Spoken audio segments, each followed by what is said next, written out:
علی بھائی اگلا سوال ہے، شعبان المعظم کا بابرکت مہینہ شروع ہو چکا ہے۔ اس حوالے سے پوری دنیا میں بالعموم اور انڈیا، پاکستان، بنگلہ دیش میں بالخصوص شب برات منائی جاتی ہے۔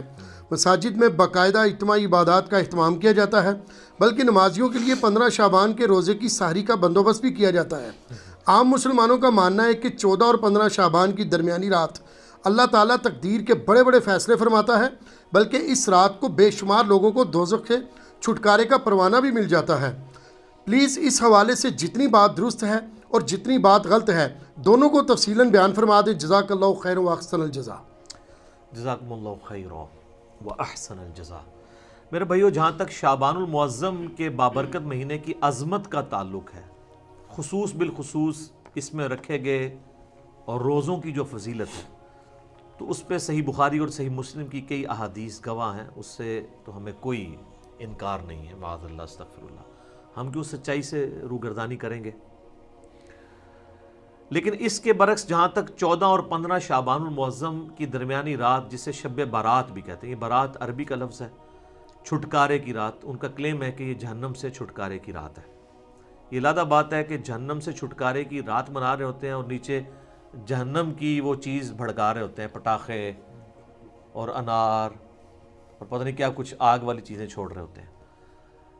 اگرچہ اس عمل کو کوئی بھی مکتبہ فکر آن نہیں کرتا، لیکن بہرحال مسلمانوں میں کسی فرقے کے زیر اثر یہ بات آئی ہے نا، اور وہ اس فرقے والوں کو پتہ ہے، یہ وہی لوگ ہیں جو اپنی مسجدوں میں لائٹنگ کرواتے ہیں اس رات کو، اور ہم بھی اسی فرقے سے، بریلوی فرقے سے تعلق رکھتے تھے۔ ہم لوگ بھی بچپن میں یہ سارے پٹاخے چھوڑتے رہے، تو ہم نے ہندوؤں سے تو نہیں سیکھے تھے، ہم نے تو کبھی بھی ہندوؤں کے ساتھ وقت نہیں گزارا۔ اب آگے یہ تو دعوت اسلامی نے جب لوگوں کو ایجوکیٹ کیا کہ یار یہ غلط کر رہے ہو، یہ یعنی حرام ہے یہ کرنا، تو تب لوگ ایجوکیٹ ہوئے ہیں۔ اس وقت جو کچھ ہو رہا ہے، جس طرح ہندوؤں میں وہ دیوالی کے نام کے اوپر یا ہولی کے نام پہ جو تماشے ہو رہے ہوتے ہیں نا، وہ مسلمانوں میں شب برات کی رات کو ہو رہے ہیں، یہ ہوئے مسلم سکولرز کے ہی زیر اثر ہے، کیونکہ دین کے نام کے اوپر وہ رات منائی جا رہی ہوتی ہے نا۔ اب یہ اس سے انکاری ہو جائیں یا روگردانی کر لیں تو ان کا اپنا معاملہ ہے۔ تو اب اللہ کے فضل ہے کہ چونکہ ملک کی اکانومی ویسے ہی گر گئی ہے، اس لیے اتنا خرچہ کوئی کرتا نہیں ہے، تھوڑی لوگوں میں ایجوکیشن بھی آ گئی۔ اب کچھ سالوں سے میں نے دیکھا یہ معاملہ آلموسٹ ایبسلیٹ ہو گیا، ختم ہو جا رہا اللہ کے فضل سے۔ تو یہ جو شب برات کی جتنی بھی احادیث ہیں، ان میں سے کوئی بھی حدیث ہے بھی وہ گنتی کی ہیں، 5-6 احادیث ہیں، بلکہ وہ کہنا چاہیے کہ احادیث کیا ہیں، وہ یعنی سند کے ساتھ روایتیں بیان ہوئی ہیں نبی علیہ السلام کے ریفرنس سے، کوئی بھی اصول محدثین کے اوپر صحت کے درجے پہ نہیں ہے۔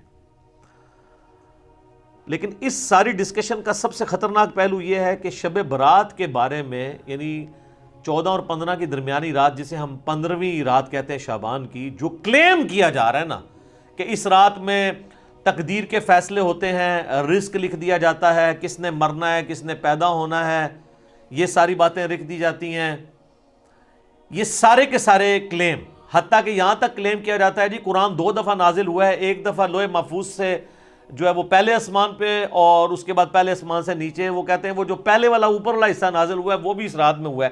یہ سارے کے سارے کلیم قرآن کی روح سے بالکل غلط ہے۔ قرآن حکیم کو آپ پڑھیں گے تو یہ سارے کے سارے کلیمز آپ کو شب قدر کے بارے میں ملیں گے۔ قدر کا مطلب بھی ڈیسٹنی کی رات، جو رمضان المبارک کے آخری عشرے کی تاک راتوں میں آتی ہے، اور بخاری مسلم میں کئی احادیث اس کے اوپر گواہ ہیں، وہ میں اینڈ پہ انشاءاللہ بیان بھی کر دوں گا۔ تو قرآن کی روح سے تو یہ شب برات کے بارے میں جو کچھ کلیم کیا جا رہا ہے وہ بالکل غلط ہے، قرآن سے ہی ٹکراتا ہے۔ یہی تو ہم کہتے ہیں کہ صحیح احادیث قرآن کے خلاف نہیں ہوتی ہیں، ہمیشہ جعلی روایتیں، ضعیف روایتیں یہ قرآن کے خلاف جا رہی ہوتی ہیں، تو ہم مانتے بھی نہیں ان کو، الحمدللہ۔ میرے بھائیوں، جہاں تک اہل تشیع کا تعلق ہے، 15 شعبان کی رات آپ کو پتہ وہ بھی منا رہے ہوتے ہیں، دیگیں کھڑک رہی ہوتی ہیں، ایسے پورا سال ہی دیگیں کھڑکاتے رہتے ہیں۔ شیعہ کو جو شیطان نے دیگیں کھڑکانے کے اوپر لگا دیا ہے نا، جن کو یہ سارا خلافت اور ملوکیت کا سسٹم سمجھ تھا، سنی تو بیچارے رہی اس مسئلے سے نابلد رہے نا، تو ان کو شیطان نے اس سمجھ کے باوجود وہ دیگیں کھڑکانے کے اوپر لگا دیا، پورا سال کوئی نہ کوئی ایونٹ کرتے رہتے ہیں۔ تو آپ کو 15 شعبان میں ادھر بھی دیگیں کھڑکتی نظر آئیں گی، تو آپ سمجھیں کہ شاید وہ کوئی سنی شاید یہ کہہ بھی دے کہ سنی شیعہ کا اجماع ہے شب برات پہ۔ وہ شب برات نہیں مناتے، وہ اسے شعبانیہ کہتے ہیں. ان کے نزدیک امام محمد بن حسن عسکری علیہ السلام کی وہ رات ولادت کی رات ہے. جو امام محمد مہدی وہ کہتے ہیں نا روپوش ہو چکے ہیں, وہ کہتے ہیں وہ اس رات پیدا ہوئے تھے, تو وہ ان کا یوم ولادت منا رہے ہوتے ہیں. اس شب برات کو وہ بھی نہیں مانتے, وہ اس کو شعبانیہ کہہ کے منا رہے ہوتے ہیں. تو یہ میں نے کلیریفیکیشن ضروری سمجھی اس حوالے سے, بعض اوقات ذہن میں آ جاتا ہے نا. شب برات سے ریلیٹڈ میں نے مسئلہ نمبر نیو 44 بڑا ڈیٹیل ریکارڈ کروا دیا تھا 2017 کے اندر, 8 سے آلموسٹ 3 سال پہلے. نٹی گرٹی اس تک کور کی تھی. اب میں وہ ساری کور کروں تو کم از کم 2 گھنٹے چاہیے. میں موٹی موٹی باتیں مقدمے کے طور پہ آپ کے سامنے رکھ دوں گا تاکہ آپ کو معاملات کلیئر ہو جائیں. سب سے پہلے تو شعبان المعظم کی فضیلت, اس کے اوپر ہم ڈسکشن کرتے ہیں خصوصاً روزوں کے اعتبار سے. تو اس حوالے سے صحیح بخاری اور صحیح مسلم کی متفق علیہ حدیث ہے. سیدہ عائشہ سلام اللہ علیہا کہتی ہیں کہ اللہ کے محبوب صلی اللہ علیہ وآلہ وسلم رمضان کے سوا کسی اور مہینے میں کثرت سے روزے نہیں رکھتے تھے سوائے شعبان کے. یعنی رمضان کا تو پورا مہینہ ہوتا تھا, اس کے علاوہ سب سے زیادہ روزے جس مہینے میں رکھتے تھے وہ کون سا مہینہ ہوتا تھا؟ شعبان کا. حتیٰ کہ صحیح مسلم میں ہی ایک اور حدیث ہے, یہ پہلی حدیث تو متفقن علیہ تھی. متفقن علیہ کا مطلب ہے دونوں میں, بخاری مسلم میں. مسلم شریف میں ایک حدیث ہے, اما عائشہ کہتی ہیں کہ نبی صلی اللہ علیہ وآلہ وسلم بعض اوقات شعبان کا پورا مہینہ ہی روزے رکھتے تھے, کانٹینیوس پورا مہینہ. یعنی اتنی آپ کو محبت تھی شعبان کے روزوں سے. حتیٰ کہ بخاری اور مسلم میں ایک حدیث ہے, سیدہ عائشہ کہتی ہیں رمضان کے مہینے میں میرے جو روزے پیریڈز کی وجہ سے, حیض کی وجہ سے چھوٹ جاتے تھے نا, تو مجھے پورا سال موقع نہیں ملتا تھا کہ میں روزوں کی قضا دوں سوائے شعبان کے, کیونکہ شعبان میں نبی صلی اللہ علیہ وآلہ وسلم خود روزہ رکھتے تھے, تو مجھے موقع مل جاتا تھا کہ میں اپنے روزوں کی قضا کر لیتی تھی. اب سیدہ عائشہ نے کوڈ ورڈز میں بات کی ہے, لیکن اسی حدیث میں بخاری مسلم میں وہ جو حدیث کا راوی ہے وہ کہتا ہے کہ اما عائشہ یہ کہنا چاہ رہی ہیں کہ نبی علیہ السلام کی مشغولیت کی وجہ سے میں روزوں کی قضا نہیں دے پاتی تھی. اور اس کو سپورٹیو وہ بخاری مسلم کی حدیث ہے. نبی صلی اللہ علیہ وآلہ وسلم نے فرمایا کہ کوئی عورت اپنے خاوند کی اجازت کے بغیر نفلی روزہ نہ رکھے, یہ اس کے لیے حلال ہی نہیں ہے. مراد یہ کہ دن کے وقت بھی میاں بیوی ازدواجی تعلق قائم کر سکتے ہیں. تو جو اما عائشہ کہتی ہے نا کہ میں نہیں تھی رکھ سکتی, یعنی نبی علیہ السلام کی اجازت نہیں ہوتی تھی, تو یہ جو لوگوں میں مشہور ہے کہ جی دن کے وقت کوئی ازدواجی تعلق میاں بیوی قائم نہیں کر سکتے, تو اس کی بھی نفی بخاری مسلم کی احادیث کی روشنی میں ہو گئی الحمدللہ. اب یہ روزے رکھنے کی وجہ کیا تھی, اس کو سپورٹیو وہ حدیث ہے شعبان کے حوالے سے, سنن نسائی میں انٹرنیشنل نمبرنگ کے مطابق 2359 اور مشکات المصابی میں فٹ نوٹ پہ لکھی ہے 1305 نمبر جو حدیث ہے مشکات میں, اس کے فٹ نوٹ پہ شیخ زبیل زئی صاحب نے اس حدیث کی تصحیح کی ہے, اور اس حدیث کو شیخ البانی نے بھی صحیح کہا ہے. کون سی حدیث؟ جو سنن نسائی میں 2359 نمبر ہے, کہ اسامہ ابن زید کہتے ہیں کہ ہم نے نبی علیہ السلام سے پوچھا اے اللہ کے محبوب صلی اللہ علیہ وآلہ وسلم, ہم نے آپ کو شعبان کے مہینے میں اتنے کثرت سے روزے رکھتے ہوئے دیکھا ہے کہ رمضان کے سوا کسی اور مہینے میں اتنے روزے نہیں رکھتے, تو اس کی وجہ کیا ہے؟ تو آپ صلی اللہ علیہ وآلہ وسلم نے فرمایا کہ یہ جو مہینہ ہے جو رجب اور رمضان کے درمیان آتا ہے. یہ آپ نے بات کیوں کی؟ رجب حرمت والا مہینہ اور رمضان ویسے ہی فضیلت والا مہینہ. تو حضور بتانا چاہ رہے ہیں کہ یہ دو فضیلت والے مہینوں کے سینٹر میں جو مہینہ آتا ہے نا, یہ بھی بہت فضیلت والا ہے. یہ جو مہینہ رجب اور رمضان کے درمیان آتا ہے, لوگوں کی اکثریت اس کی عظمت سے غافل ہے, جبکہ یہ ایسا مہینہ ہے کہ جس میں نامہ اعمال اللہ کے حضور پیش ہوتے ہیں, اور میری خواہش ہے کہ جب میرا نامہ اعمال پیش ہو رہا ہو تو میں روزے کی حالت میں ہوں. اچھا, اس سے یہ بات پتہ چل گئی کہ یہ بڑا اچھا موقع تھا کہ اللہ کے نبی کہہ سکتے تھے کہ 15 شعبان کی جو رات ہے نا, شب برات, اس رات میں نامہ اعمال پیش ہوتے ہیں, تو پھر ایک ہی روزہ رکھنا پڑتا. آپ پورا مہینہ رکھ رہے ہیں, کسی بھی وقت پیشی ہو سکتی ہے. یہ بھی اس بات کو سپورٹیو ہے یہ والی حدیث. اچھا, یہ جو نامہ اعمال پیش ہوتے ہیں نا, تو صحیح مسلم میں اور جامعہ ترمذی میں حدیث ہے, نبی علیہ السلام نے فرمایا کہ ہر پیر اور ہر جمعرات کو بھی نامہ اعمال اللہ کے حضور پیش ہوتے ہیں. سال میں پیش ہوتے ہیں شعبان کے مہینے میں, ہفتے میں 2 دن پیر اور جمعرات, حتیٰ کہ مسلم شریف میں حدیث ہے نبی علیہ السلام تو پیر اور جمعرات کا روزہ بھی رکھتے تھے اسی وجہ سے. اور ایک اور وجہ تھی جو مسلم شریف میں ہی آتا ہے, جب پوچھا گیا آپ پیر کا روزہ کیوں رکھتے ہیں تو آپ نے فرمایا فیہ ولدت وفیہ انزل علیہ, اس دن میں پیدا ہوا اور اس دن مجھ پہ پہلی وحی نازل ہوئی. یعنی جشن ولادت مصطفیٰ صلی اللہ علیہ وآلہ وسلم اور جشن نزول قرآن, یہ دونوں نبی علیہ السلام مناتے تھے. صحیح مسلم میں یہ حدیث موجود ہے, پیر کا روزہ رکھ کے. تو یہ ہفتے میں 2 دن نامہ اعمال, کون کون سے دن؟ پیر اور جمعرات. اچھا روزانہ بھی نامہ اعمال پیش ہوتے ہیں سر؟ بخاری مسلم دونوں میں حدیث ہے, وہ بڑی مشہور حدیث کہ فجر کے وقت فرشتے آتے ہیں, وہ عصر کے وقت واپس چلے جاتے ہیں, اور عصر والے فجر کے وقت. اللہ پوچھتا ہے میرے بندوں کو کس حال میں پایا؟ تو کہتے ہیں جب گئے تھے فجر پڑھ رہے تھے تو آئے تھے تو عصر پڑھ رہے تھے. دوسرے کہتے ہیں جب گئے تھے تو عصر پڑھ رہے تھے تو آئے تھے تو فجر پڑھ رہے تھے.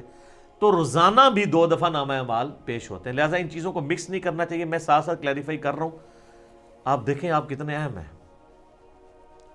پوری کی پوری جو مخلوقات ہیں وہ انسان کی خدمت میں لگی ہوئی ہیں. فرشتے بھی یہی کام کر رہے ہیں کہ اللہ کو رپورٹ کر رہے ہیں کہ تیرا فلاں بندہ یہ کر رہا ہے, یہ کر رہا ہے.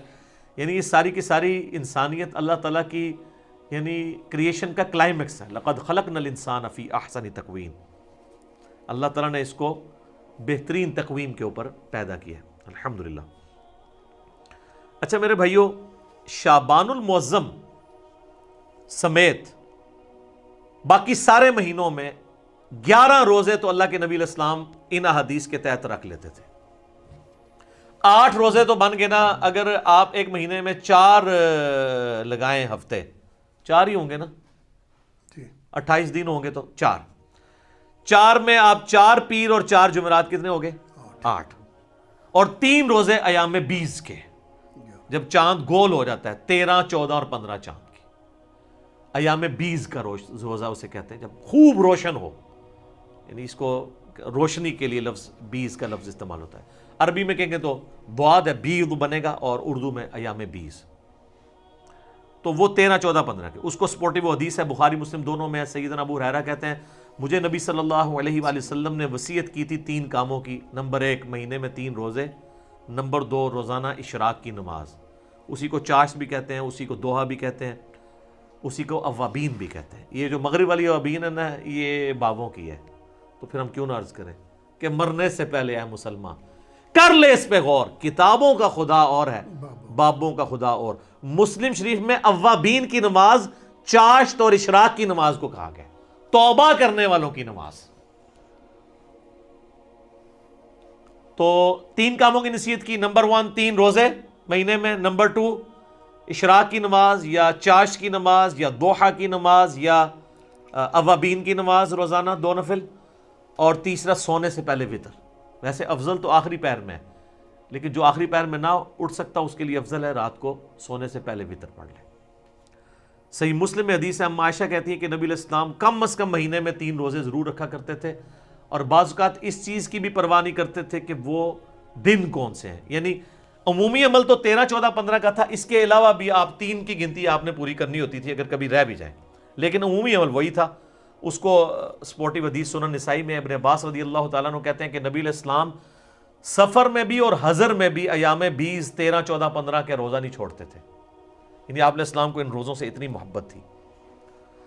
اور بخاری اور مسلم دونوں میں حدیث ہے کہ مہینے میں 3 روزے رکھنے والا, یہ ایام 20 کے, خواہ وہ 13, 14, 15 کو رکھ لیے جائیں یا کبھی کسی بھی وقت رکھ لیے جائیں, یہ بھی آسانی دے دی ہے.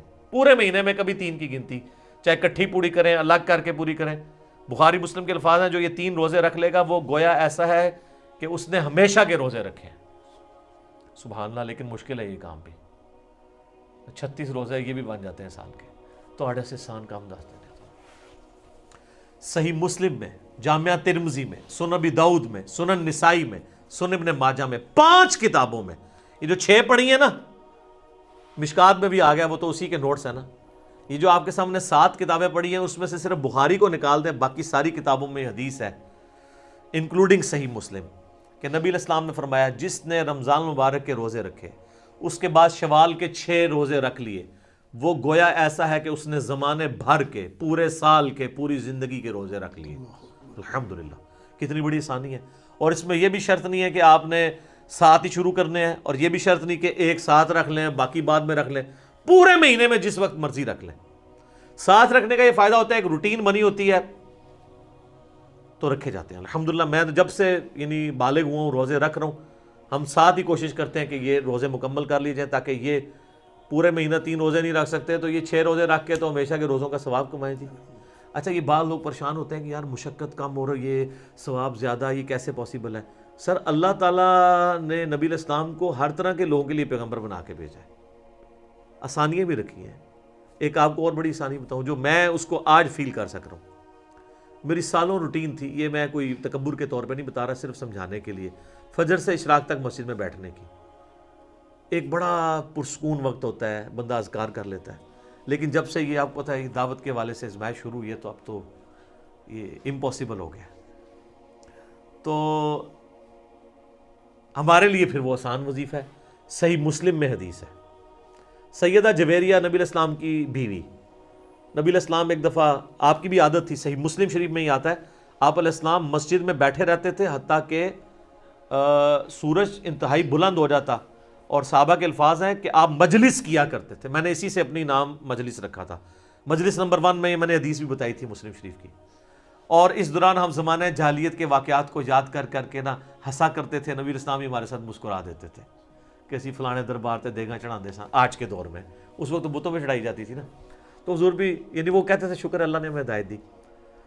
تو صحیح مسلم ایک حدیث ہے کہ نبی علیہ السلام ایک دفعہ نماز پڑھ کے، آپ کو کہیں کام تھا، آپ گھر آئے پھر کہیں گئے، تو جاتے وقت آپ نے دیکھا کہ سیدہ جویریہ آپ کی بیوی جو ہے وہ مصلی پہ بیٹھی ہیں، آپ کافی دیر بعد واپس آئے، سورج کافی بلند ہو چکا تھا، تو آپ نے کہا تم صبح سے ابھی تک بیٹھی ہو؟ کہا یا رسول اللہ، فرمایا دیکھو تم صبح سے بیٹھی ہو اور میں نے تمہارے آنے کے بعد 4 کلمات 3 دفعہ پڑھے اور مجھے تم سے زیادہ ثواب مل گیا۔ انہوں نے کہا یا رسول اللہ کون سے؟ فرمایا سبحان اللہ وبحمدہ عدد خلقہ ورضا نفسہ وزینت عرشہ ومداد کلماتہ۔ سبحان اللہ وبحمدہ کے ساتھ یہ 4 کلمات، یہ 3 دفعہ پڑھنے ہیں، صبح شام کے اذکار میں بھی ہم نے ڈالی ہوئی حدیث صحیح مسلم کی، تو مجھے اس سے زیادہ ثواب مل گیا۔ اچھا مجھے بتائیں، نبی علیہ السلام کوئی نعوذ باللہ سست تھے دعوت کے حوالے سے، دین کی پریکٹس کرنے کے حوالے سے؟ تو اگر حضور علیہ السلام کو یہ ثواب مل رہا ہے تو مجھے آپ کو کیوں نہیں ملے گا؟ Point to be noted. وہ تو ڈیڈیکیٹڈ تھے نا دین کے لیے، وقف تھے نا، اللہ کے پیغمبر تھے۔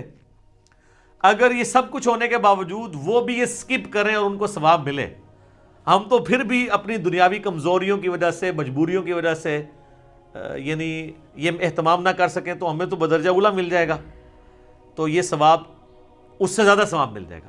تو یہ اللہ تعالیٰ نے آسانیاں رکھی۔ میں نے اس لیے بتایا کہ وہ شوال کے 6 روزے 3 روزوں کے ایکویلنٹ کس طرح بن جائیں گے، ہر مہینے کے 3 روزے، تو یہ اللہ تعالیٰ نے آسانیاں رکھی ہوئی ہیں، آپ کو ثواب مل جائے گا۔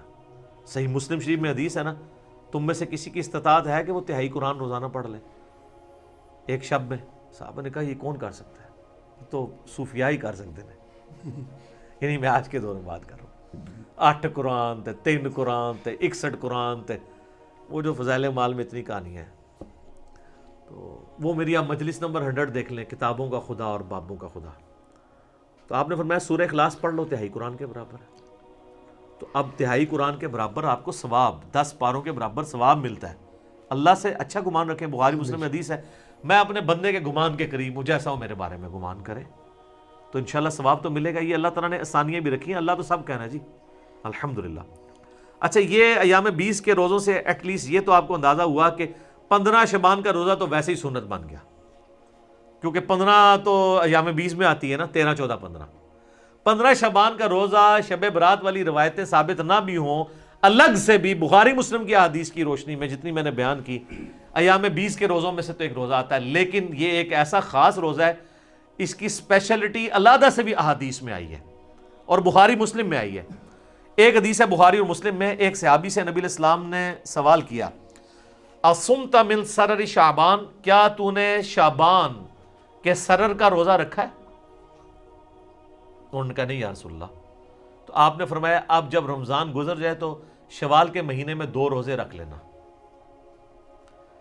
اچھا یہ سرر کا جو لفظ استعمال ہوا ہے نا، اس کا معنی عربی میں کنارہ بھی بنتا ہے، اردو میں بھی آپ سرا، سرر، اور سینٹر بھی بنتا ہے۔ اس حدیث میں کلیئر نہیں کہ نبی علیہ السلام کس روزے کی بات کر رہے تھے، پہلے اشرے کا آخری روزہ یا آخری اشرے کا آخری روزہ یا درمیانے کا آخری روزہ یا درمیان والا روزہ، کون سا روزہ؟ اس کو سپورٹیو ایک حدیث ہے صحیح مسلم میں 2745 انٹرنیشنل نمبر کے مطابق، اس میں الفاظ ہیں کہ سرتی ھذا الشہر، اس مہینے شعبان کے جو سرہ کا، سرہ کسے کہتے ہیں عربی میں؟ ناف کو، نیول، وہ نا فوق السرہ اور تحت السرہ، ناف کے نیچے ناف کے اوپر، اللہ سرہ نہیں ہے، فوق ہے، فوق اینو کہتے ہیں، اللہ ہوتا ہے ایگزیکٹ، اپون اینڈ بلو، نٹ آن، تو یہ بھی آلموسٹ سینٹر آف گریوٹی بن رہا ہوتا ہے جسم کا سینٹر، تو ناف کا، شعبان کے ناف کا روزہ رکھا ہے، تو اچھا یہ لفظ جو ہے نا وہ کھوکھلی چیز کے لیے بھی استعمال ہوتا ہے، اس لیے سینٹر کے لیے بھی استعمال ہوتا ہے، تو وہ جو کسی ایک چیز کو اندر سے ہالو کیا جائے وہ بھی سینٹر بن رہا ہوتا ہے، تو اس سے 15 شعبان کا روزہ ہی ثابت ہوتا ہے، اور اس میں میرا تفرد نہیں ہے، اہل سنت میں ایک بہت بڑا ایک مکتب فکر جو اہل حدیث سے نکلا ہے، جماعت المسلمین والے، وہ تو اس روزے کو واجب کہتے ہیں، ہم اسے واجب نہیں سمجھتے، سنت ہے، وہ کہتے ہیں وہ جو نبی علیہ السلام نے کہا تھا اگر چھوٹ کے تو 2 رکھنا، تو ہم کہتے ہیں وہ تو خاص لوگوں کے لیے آپ نے فرما دیا، امت کے لیے عام نہیں فرمایا، امت کے لیے نہیں، ان کے لیے، وہ تو نابینے کو بھی بخاری مسلم میں آتا ہے، آپ نے کہا تھا اذان کی آواز آتی ہے نماز مسجد میں ہی پڑھنی ہے، ہمارے لیے حدیثیں ہیں کہ خوف، بارش، کرونا، جو بھی ہو اجازت ہے، ہمارے لیے ذرا آسانی ہے، ڈیفرنٹ ہے، تو دوسری طرف جو لوگ ہیں نا 15 شعبان کے روزے کے مخالف، وہ کہتے ہیں کہ جی یہ دیکھیں نا جی، یہ وہ ایام 20 کا روزہ آپ 15 کا رکھتے تھے، 15 شعبان کا نہیں رکھتے، چلو سر آپ 15 شعبان کی نیت نہ کریں، ایام 20 کی کر لیں، کہتے ہیں اس لیے اس کے ایکویلنٹ 2 رکھوائے جا رہے ہیں، تو سر 3 کے ایکویلنٹ 2 نہ رکھوائے جاتے ہیں، ایام 20 تو 3 ہے، تو آپ کہتے ہیں کہ 3 روزے رکھو شوال میں، ایک کے بدلے 2 رکھوائے پلنٹی کے طور پہ، تو 15 شعبان کے روزے کی بات، ویسے تو آپ رکھیں 13 14 15 تینوں، لیکن ایٹ لیسٹ 15 کا تو رکھیں، ہماری تو کوشش ہوتی ہے کہ رکھا جائے، یہ روزہ رکھا جائے، ثواب اس کی فضیلت حاصل کی جائے، نبی علیہ السلام کا پسندیدہ ہے۔ اب میرے بھائیوں ایک اور حدیث جو جامعہ ترمذی میں اور سنن ابن ماجہ میں موجود ہے کہ نبی علیہ السلام فرمایا کہ جب شعبان کا نصف گزر جائے تو پھر کسی کے لیے جائز نہیں کہ وہ روزہ رکھے۔ اس کی حکمت کیا ہے کہ رمضان کو پروٹوکول دینا ہے، فرض روزوں کو۔ اس حدیث سے بھی پتہ چلا کہ وہ جو سرے کا روزہ تھا نا، سرر شعبان، وہ آخری اشرا تو نہیں بنتا، کیونکہ 15 کے بعد تو آپ اجازت نہیں دے رہے روزہ رکھنے کی، 15 تک اجازت ہے، تو پھر سرا 15 بن گیا، کیونکہ اگلے 15 میں تو اجازت ہی نہیں ہے۔ البتہ ایک ایکسیپشن ہے، بخاری مسلم میں حدیث ہے، نبی علیہ السلام فرمایا کوئی شخص شعبان کے آخری 2 دن، رمضان سے 1-2 دن پہلے روزہ نہ رکھے، سوائے اس شخص کے جو پورا شعبان ہی روزے رکھ رہا ہو، اس کو اجازت ہے کہ وہ رکھ سکتا ہے، باقیوں کے لیے 15 آخری روزہ ہے، 15 کے بعد روزہ نہیں رکھ سکتے۔ تو یہ بھی سپورٹیو حدیث ہے سرر شعبان کو کہ وہ سینٹر میں روزہ بنتا ہے۔ اب آ جائے میرے بھائیوں، جو شب برات کی فضیلت کے حوالے سے بات کی جاتی ہے، تو ایک جو فضیلت بیان کی جاتی ہے میں بعد میں حدیث بیان کرتا ہوں، اس میں ایک چیز تو جنرل ہے، بخاری مسلم میں وہ روزانہ فضیلت ہے، نہ اس میں شب قدر نہ شب برات کو کوئی دخل ہے۔ بخاری مسلم دونوں میں حدیث ہے کہ اللہ تعالیٰ آخری تہائی رات میں، یعنی اگر رات ہے نا 8 گھنٹے کی، تو آخری آپ سمجھ لیں آلموسٹ 2.5 گھنٹوں میں، 2.75 گھنٹوں میں، اور رات ہوتی ہے غروب آفتاب سے لے کے فجر کا وقت داخل ہونے تک، آخری 1/3 حصہ جب فجر کے ہونے میں رہ جاتا ہے تو اللہ تعالیٰ آسمان دنیا پہ نزول فرماتا ہے جیسا کہ اس کی شان کے لائق ہے، اور فرماتا ہے، ندا دیتا ہے کہ ہے کوئی مجھ سے بخشش کا طلبگار کہ میں اسے بخش دوں، ہے کوئی مجھ سے مانگنے والا کہ میں اسے عطا کروں، اور یہ ندا آتی رہتی ہے حتیٰ کہ فجر کا وقت داخل ہو جائے۔ تو یہ تو روزانہ ہو رہا ہے، اس میں نہ رمضان کی لیلۃ القدر کو کوئی دخل ہے، نہ ان کی بنائی ہوئی شب برات کو کوئی دخل ہے، یہ تو روزانہ ہی ہے شب قدر، البتہ آخری تہائی رات میں۔ شب قدر جو رمضان والی فضیلت ہے وہ یہ ہے کہ غروب آفتاب سے لے کے فجر تک پوری رات وہ رہتی ہے فضیلت، تو وہ تو ایک رات ہے نا، باقی تو ہر رات میں اللہ تعالیٰ آسمان دنیا میں نزول فرماتا ہے جیسا کہ اس کی شان کے لائق ہے۔ اس کی کوئی تفصیل نہیں کہ جی آج جناب امریکہ میں اس وقت دن ہے تو ادھر رات ہوگی ہے تو کتنے ہے، یہ متشابہات ہیں، یہ ہمارے فریم آف ریفرنس سے بات ہے۔ باہر ہیں یہ چیزیں، ان کے اوپر، ان باتوں کے اوپر ہمیں ڈسکشن سے منع کیا گیا متشابہات کے اوپر۔ سورہ ال عمران کی آیت نمبر 7 ہے کہ جن لوگوں کے دلوں میں ٹیڑھ پن ہوتا ہے وہ متشابہات کے پیچھے لگتے ہیں۔ ہمارے پاس ڈیٹا ہی نہیں ہے اس کا، اس لیے اس کو ویل لیفٹ کرنا چاہیے۔ تو وہ حدیث بڑی مشہور حدیث ہے، جامعہ ترمذی میں 739 انٹرنیشنل نمبر کے مطابق، سنن ابن ماجہ میں 1389 اور مشکات میں بھی موجود ہے 1299۔ اور اس حدیث کے ساتھ مزے کی بات ہے، امام ترمذی نے اس کے اوپر جرا کر کے ساتھ لکھا ہے یہ روایت منقطع ہے، نہ تابعی کی ملاقات تبع تابعی سے ثابت ہے، نہ تابعی کی ملاقات صحابی سے ثابت ہے، دو انقطاع ہیں۔ حتیٰ کہ امام ترمذی نے اس حدیث کے ساتھ لکھا ہے کہ میں نے اپنے استاد امام بخاری سے یہ پوچھا تو امام بخاری بھی اس حدیث کو ضعیف بتاتے تھے، امام بخاری بھی، ترمذی بھی۔ اور ڈاکٹر طاہر القادری صاحب اپنے شب برات کے لیکچر میں یہ حدیث ترمذی سے کھول کے پڑھ رہے، کہتے ہیں ترمذی پڑھ رہا ہوں صحاح ستہ میں سے، اور وہ حدیث پڑھنے کے بعد نا اینڈ پہ ٹھٹک گئے، کیونکہ اس کے بعد لکھا ہوا تھا، ان کو تو پتا تھا نا کہ امام ترمذی کہہ رہے کہ نہ میرے نزدیک یہ روایت ٹھیک ہے نہ امام بخاری کے نزدیک۔ تو ڈاکٹر صاحب ہم تو آپ کے دلائل بھی سامنے رکھتے ہیں، آپ ذرا جرت کرتے ہیں نا اور لکھتے کہ امام ترمذی نے اور بخاری نے کہانی کرائی ہے، میں وڈا کوئی اسکالر ہوں، محدث ہوں۔ ویسے تو آپ البانی کے اوپر بھی جرا کرتے ہیں کہ البانی کو کیا اختیار ہے کہ جن حدیثوں کو امام بخاری یا امام ترمذی لے کے ہیں تو یہ ضعیف کہہ دے یا صحیح کہہ دے۔ تو آپ نے بھی تو یہی کام ڈالا ہے امت کے ساتھ، آپ نے وہ کیوں نہیں آگے پڑھے؟ حتیٰ کہ مشکات نے 1299 پہ انہوں نے بھی جب لی نا، انہوں نے امام ترمذی اور امام بخاری کے کمنٹ ساتھ نقل کیے ہیں، یہ شب برات والی حدیث کے ساتھ ترمذی کے ریفرنس سے لی۔ 739 ترمذی، سنن ابن ماجہ 1389، مشکات 1299، وہ بڑی مشہور حدیث کے سیدہ عائشہ کہتی ہیں، یہ روایت مطلب کمزور ہے، میں بیان کر رہا ہوں۔ ایک رات نبی علیہ السلام کو ہم نے بستر پہ غائب پایا، تو میں اٹھی، میں نے یہ گمان کیا کہ اللہ کے نبی علیہ السلام کسی اور بیوی کے پاس نہ چلے گئے ہوں، تو میں نے دیکھا آپ بقیع غرقد میں گئے ہیں، اور وہاں پہ نبی علیہ السلام کو میں نے جب پایا تو آپ نے فرمایا عائشہ تم نے کیا سمجھا کہ اللہ اور اس کا رسول تم سے خیانت کریں گے، یعنی میں کسی اور بیوی کے پاس چلا جاؤں گا؟ آپ صلی اللہ علیہ وآلہ وسلم نے فرمایا عائشہ یہ آج شعبان کی 15ویں رات ہے، اس رات اللہ تعالیٰ آسمان دنیا پہ تجلی فرماتا ہے اور بنی کلب کی بکریوں کے بالوں کے برابر لوگوں کی مغفرت کر دیتا ہے۔ تو یہ وہ حدیث ہے۔ ویسے قبرستان جانا ٹھیک ہے، مسلم شریف میں اوپر تلے 10 احادیث ہیں، اسی کو سپورٹنگ بالکل اسی طرح کی ایک حدیث ہے جس میں اماں عائشہ نبی علیہ السلام کے پیچھے گئی ہیں، تو اس میں وہ کہتی ہیں کہ نبی علیہ السلام نے بقیع غرقد کے مردوں پہ 3 دفعہ یوں ہاتھ اٹھا کے دعا کی۔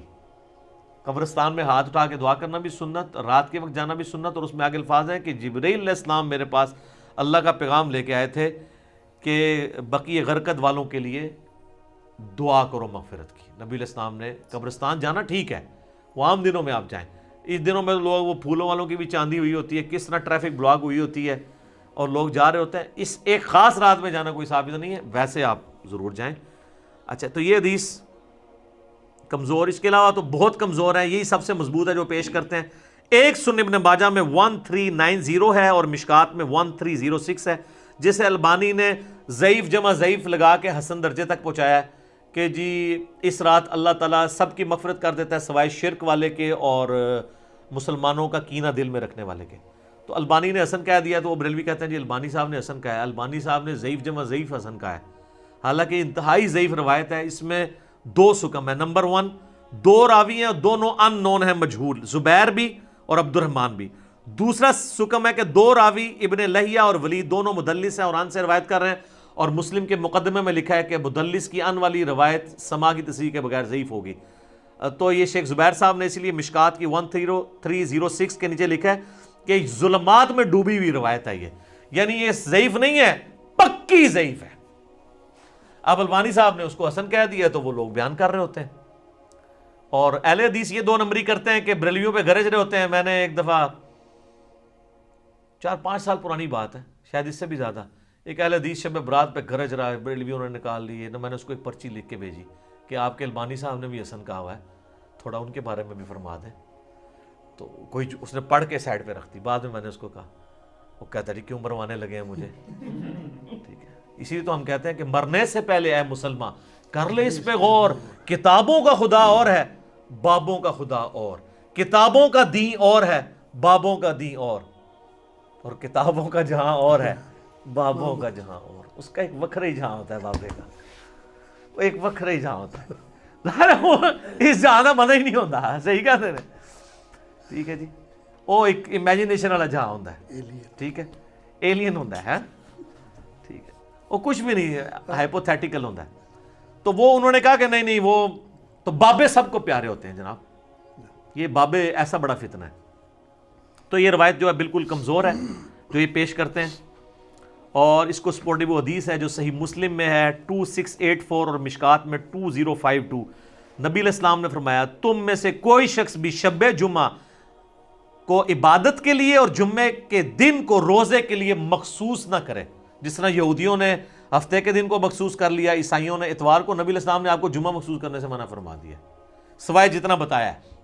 شب جمعہ کو بھی مخصوص نہ کرو, نہ جمعے کے دن کو روزے کے لیے, الا یہ آگے الفاظ ہیں کہ کوئی شخص پہلے سے رکھ رہا ہو روزہ, یعنی جمعرات کے ساتھ جمعے کا روزہ رکھ سکتے ہیں یا جمعے کے ساتھ ہفتے کا, چھڑا جمعے دا نہیں. تو جو لوگ کہتے ہیں یار بیچارے شب برات میں عبادت بھی کر رہے ہیں, خیر ہے انہوں نے اگر ایک عبادت کے لیے مخصوص کیا ہے, کوئی ناچ گانا تو نہیں کر رہے, تو نبی علیہ السلام نے تو جمعے کے دن کو عبادت کے لیے مخصوص کرنے سے منع کر دیا ہے روزے کے اعتبار سے, اور شب جمعہ کو جس کی فضیلت تھی تمام جمعے کا دن صحیح مسلم میں آتا ہے کہ یہ تمام دنوں کا سردار ہے.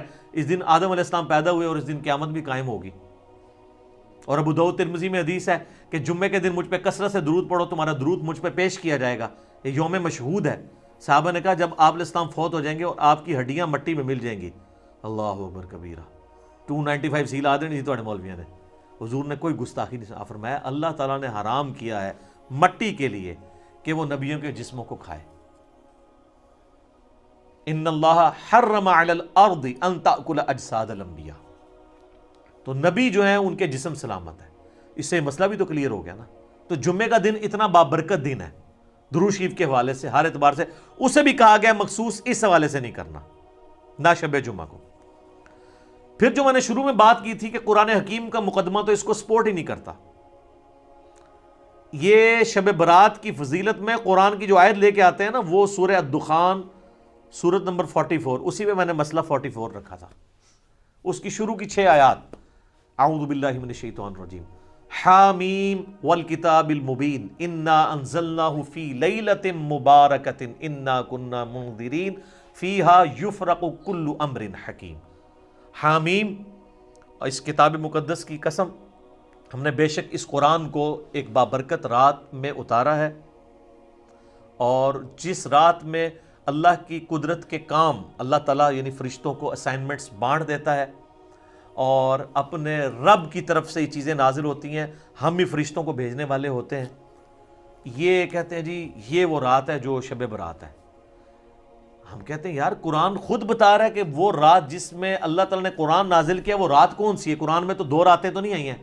وہ کہتے ہیں 2 راتیں ہیں, ایک میں نا لوح محفوظ سے پہلے سمان پہ آئی ہے, دوسرے سے نیچے آئی ہے. تو قرآن تو ایک رات کو ہی جانتا ہے, دوسری رات کو تو جانتا ہی نہیں قرآن. جس طرح اللہ تعالیٰ سورہ یونس میں کہتا ہے کہ اللہ کے علم میں تو کوئی اور الہ نہیں ہے سوائے میرے. مراد یہ کہ ہے ہی کوئی نہیں ہے, یہ نہیں ہے کہ اللہ کے علم میں نہیں کوئی ہے, اللہ کہتا ہے. تو میں کہتا ہوں قرآن تو نہیں جانتا. قرآن تو آپ کو یہ کہتا ہے کہ وہ رات کس مہینے میں ہے یہ بھی بتاتا ہے. سورۃ البقرہ آیت نمبر 185, شہر رمضان الذی انزل فیہ القرآن انزل فیہ القرآن ھدی للناس وبینات من الہدی والفرقان. رمضان کا مہینہ وہ ہے جس میں قرآن نازل ہوا جو سراپا ہدایت ہے, جس میں ہدایت کے روشن دلائل ہیں, اور یہ حق اور باطل میں تمیز کرنے والی کتاب ہے. بلکہ صحیح بخاری میں تو آیا محمد فرق بین الناس, محمد صلی اللہ علیہ وآلہ وسلم بھی لوگوں میں حق اور باطل میں فرق کرنے والی شخصیت ہے. تو یہ آ گیا, اور اسی پہ اللہ نے نہیں چھوڑا صرف رمضان میں, بلکہ یہ بھی بتا دیا کہ سورۃ القدر سورت نمبر 97 پوری کی پوری نازل کر کے یہ بھی بتا دیا کہ رمضان کا وہ دن نہیں تھا بلکہ رمضان کی رات تھی جس میں اللہ تعالیٰ نے اس قرآن کو نازل فرمایا. اور یہ جناب شب قدر لیلۃ القدر کی فضیلت ہے کہ اس کی فضیلت میں پوری سورت نازل ہوئی ہے. 97 نمبر سورت قرآن پاک کی. اعوذ باللہ من الشیطان الرجیم, بسم اللہ الرحمن الرحیم. انا انزلناہ فی لیلۃ القدر, بے شک ہم نے اس قرآن کو نازل کیا فیصلوں والی رات میں, ڈیسٹنی والی رات میں, عزت والی رات میں. یہ تمام ترجمے درست ہیں. وما ادراک ما لیلۃ القدر، اور تم کیا جانو کہ وہ عزت والی رات کون سی رات ہے، کیا اس کی اہمیت ہے۔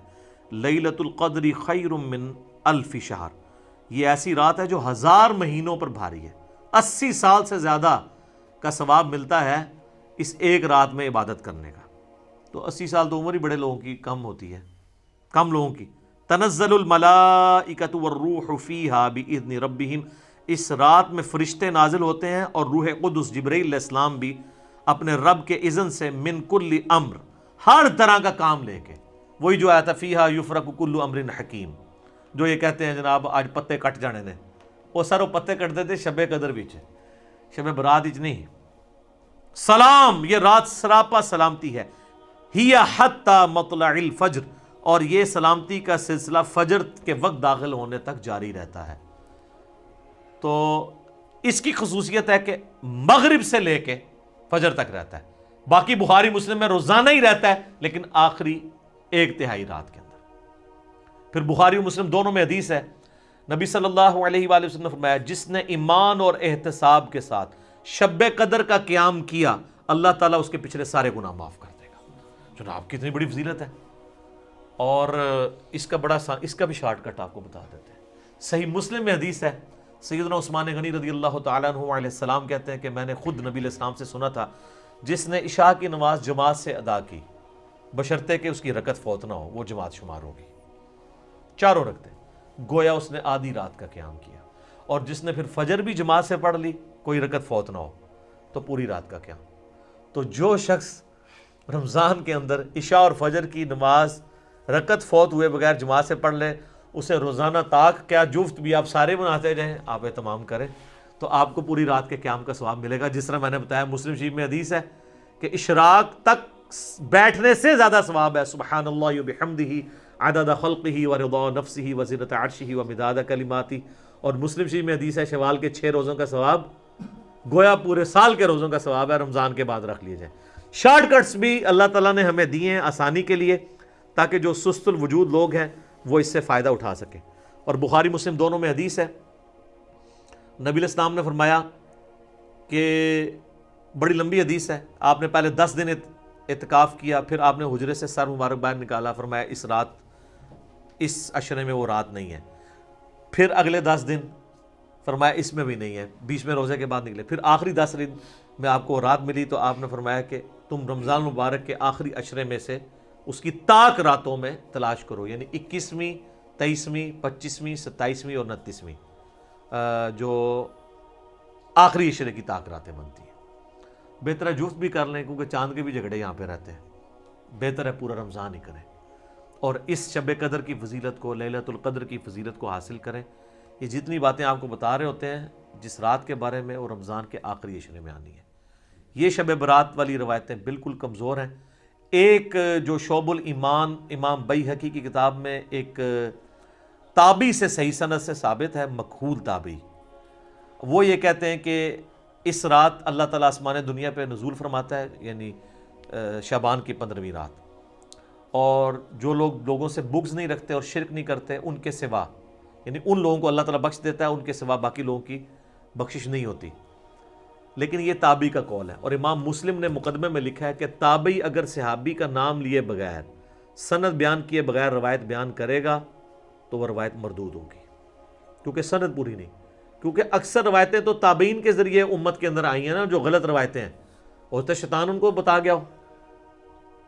ہاں جی، عبداللہ ابن مسعود، صحیح مسلم کے مقدمے میں آتا ہے، عبداللہ ابن مسعود کہتے ہیں بعض اوقات شیطان کسی مجمع میں اتر کے حدیث بیان کر کے چلا جاتا ہے اور تمہیں پتہ نہیں ہوتا یہ بندہ کون ہے، تو جب تک پوری تحقیق نہ ہو حدیث آگے بیان نہیں ہوگی۔ جب تک کوئی تابعی یہ نہیں بتاتا کہ نبی علیہ السلام تک اس کا واسطہ کیا ہے، تو اس کی روایت مردود ہے، نہیں ایکسیپٹ کی جائے گی۔ اور تابعین کے دور میں یہ سارا مسئلہ کھڑا ہوا ہے۔ صحیح مسلم کا مقدمہ پڑھیں، ابن عباس کہتے ہیں ایک زمانہ تھا لوگ آ کے ہمیں کہتے تھے قال رسول اللہ صلی اللہ علیہ وآلہ وسلم، تو ہم اس کی بات بڑی توجہ سے سنتے تھے، لیکن جب سے لوگوں نے حدیثیں گھڑنی شروع کی ہیں ابن عباس کے زمانے میں، اب ہم صرف اسی حدیث کو غور سے سنتے ہیں جو ہمیں پہلے پتا ہو، ادروائز ہم حدیث نہیں سنتے، کیونکہ لوگوں نے حدیثیں گھڑنا شروع کر دی ہیں۔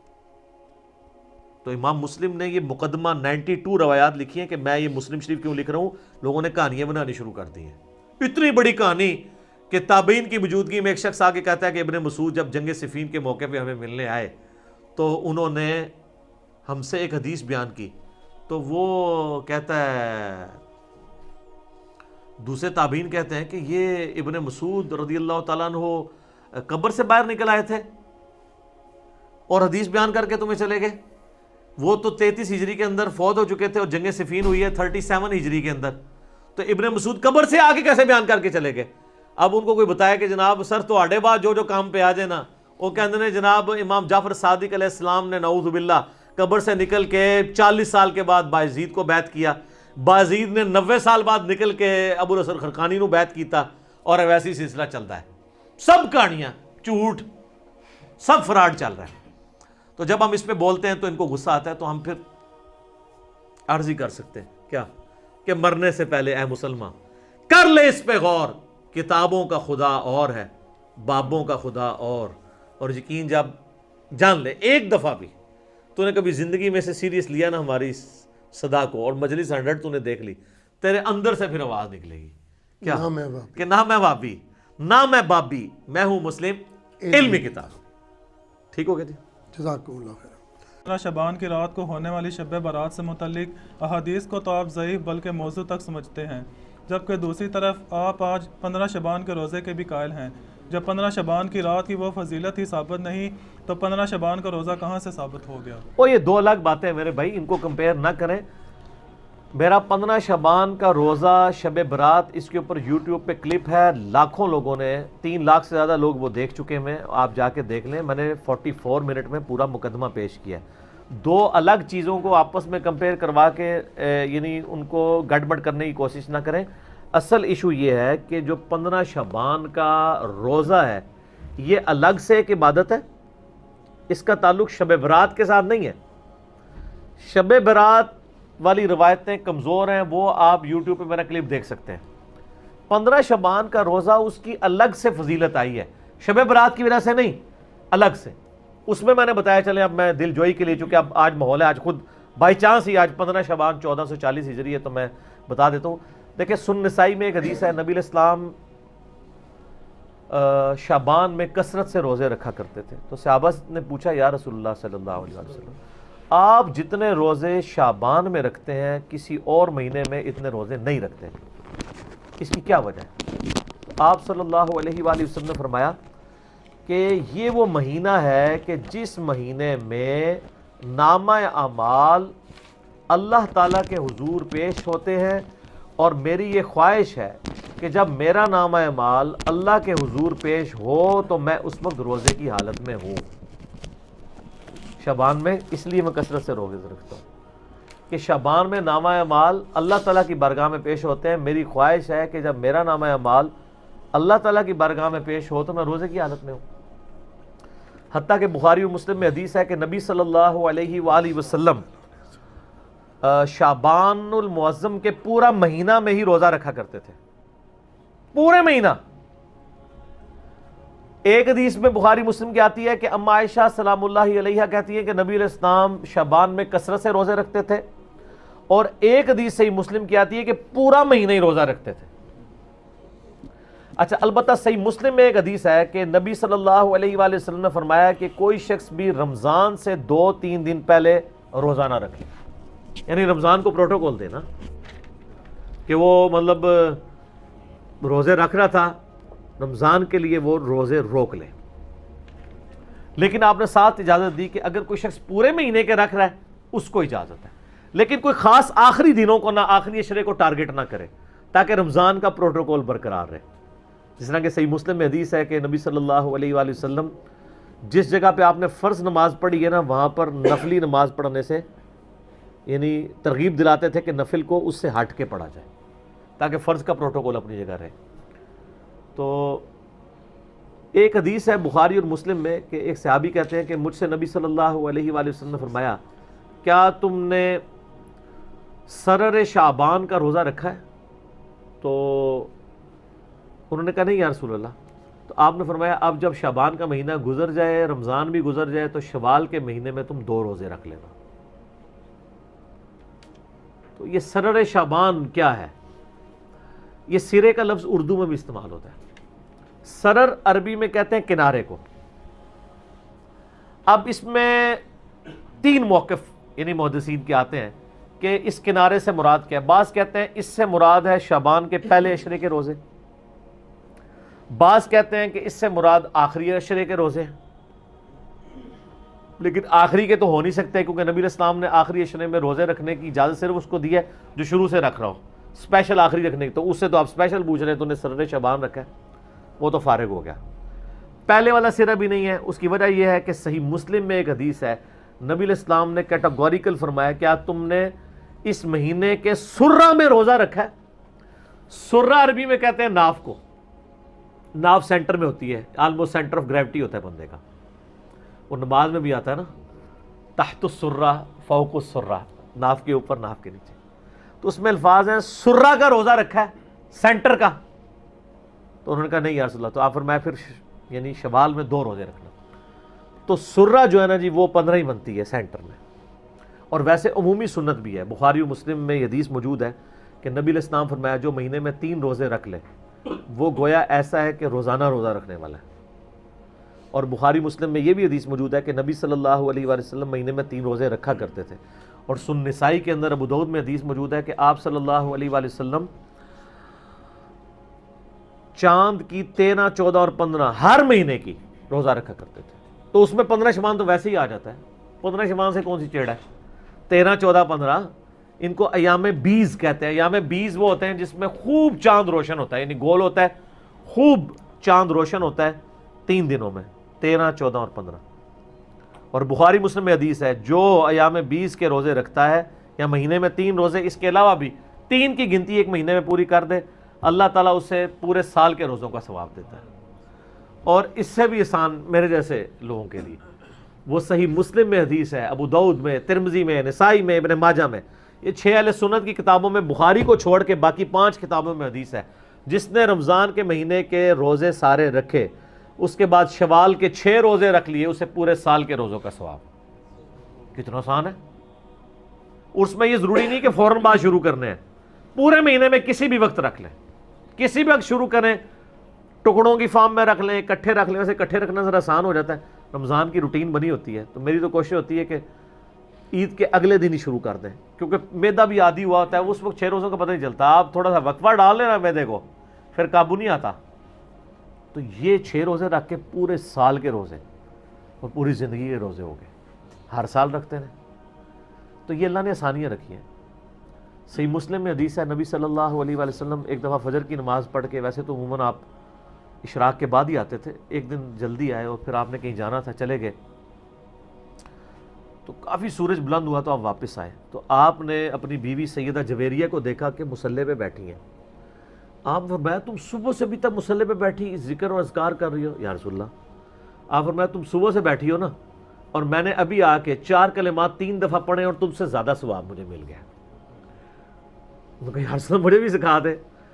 آپ فرمایا سبحان اللہ وبحمدہ عدد خلقہ ورضا نفسہ وزنۃ عرشہ ومداد کلماتہ.